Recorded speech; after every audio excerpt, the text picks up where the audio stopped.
सभी दोस्तों को एक बार फिर से नमस्कार, प्रणाम। मनुष्य और चिंता का चोरी दामन का साथ है। दोस्तों, ये दोनों एक दूसरे के पूरक हैं। इन्हें एक दूसरे से अलग करना प्राय असंभव है।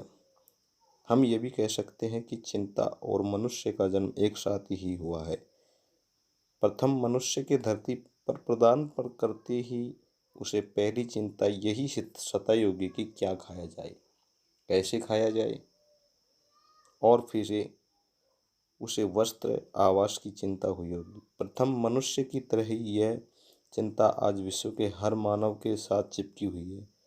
किसी को रोटी की चिंता है तो किसी को रोजी की, कोई व्यापार की चिंता में चिंतित है तो कोई परिवार के प्रति। सभी चिंता के साए में अपना जीवन यापन कर रहे हैं। चिंता प्रत्येक मनुष्य को हर समय घेरे रहती है। समय और परिस्थितियों के अनुसार यह घट बढ़ सकती है, मगर पूर्णतः समाप्त नहीं होती। कभी कभी तो यह चिंता मनुष्य की चिता में परिवर्तित हो जाती है, अर्थात चिंता मनुष्य के जन्म से लेकर उसकी मृत्यु तक उसके साथ रहती है और उसे मनमाने ढंग से अपनी अंगुलियों पर नचाती रहती है। वर्तमान युग में चिंताओं की कोई सीमा नहीं रह गई है। हर व्यक्ति परेशान और चिंतित है। संसार में शायद ही कोई ऐसा मनुष्य होगा जिसे कोई चिंता न हो। चिंता के कारण मनुष्य को काफ़ी हानि उठानी पड़ती है।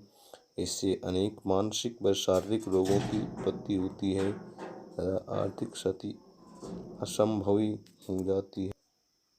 ऐसे में मनुष्य का मन अस्थिर व अशांत रहता है।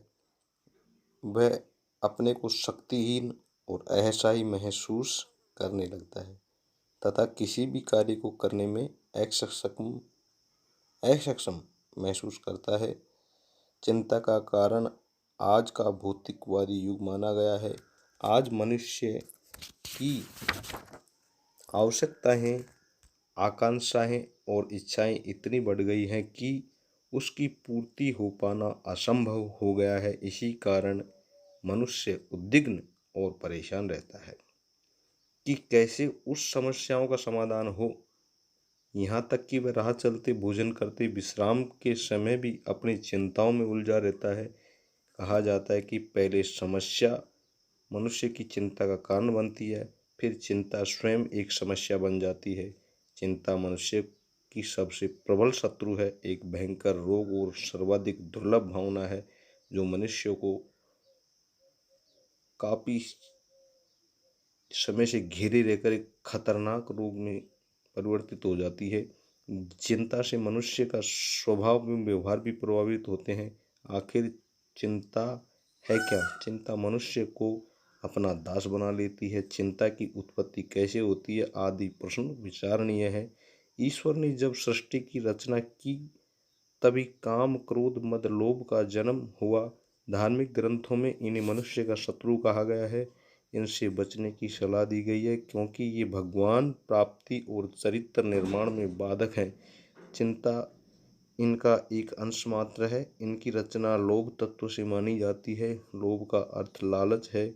जब हमारे मन में किसी वस्तु विशेष को प्राप्त करने की कामना जागृत होती है तो हमें उसका लोभ आ जाता है, और जब हम उस वस्तु को नहीं प्राप्त कर पाते, उसके पाने की राह में बाधाएं आ जाती है तो हम चिंताग्रस्त हो जाते हैं।